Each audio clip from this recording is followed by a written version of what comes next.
evening.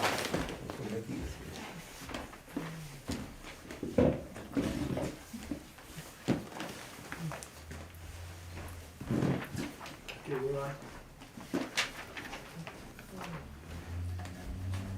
Good evening from the Tibet Center in South Orange, New Jersey.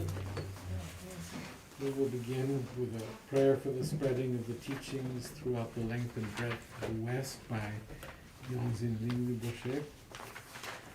By the force of the blessings of the non-fallacious three precious gems, and the truth of our pure selfless wishes, may the precious Buddhist teachings flourish and spread to the expanse of all areas throughout the length and breadth of the West.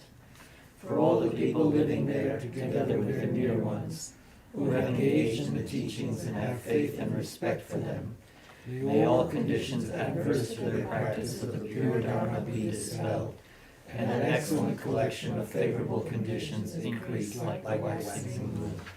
And especially for those who work on methods to accomplish the flourishing and spreading of the victorious one's teachings, which are the source of benefit and happiness, may they never be oppressed by masses of interference and adverse conditions, and may this spontaneously happen just as we have hoped and wished. It's the Heart Sutra, and you'll find all these prayers in the FAQ section if you scroll down on the Tibet Center website. Thus have I heard once. The Blessed One was dwelling in the royal domain of the Vulture Peak Mountain, together with a big gathering of great monks and great bodhisattvas.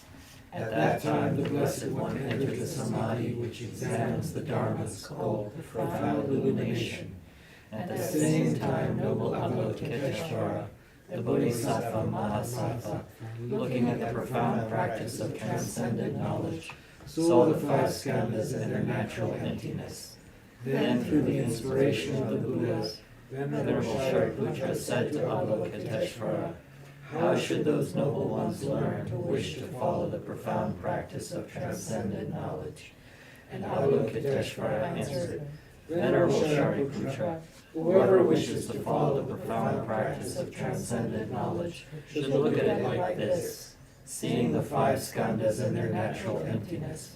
Form is empty, emptiness itself is form. Emptiness is not separate from form, form is not separate from emptiness.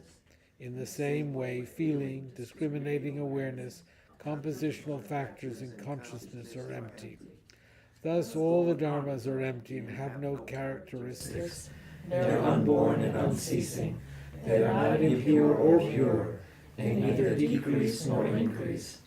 Therefore, since there is emptiness, there is no form, no feeling, no discriminating awareness, no compositional factors, no consciousness, no eye, no ear, no nose, no tongue, no body, no mind, no appearance, no sound, no smell, no taste, no sensation, no objects of mind, no quality of sight, no quality of hearing, no quality of smelling, no quality of tasting, no quality of sensing, no quality of thought, no quality of mind consciousness.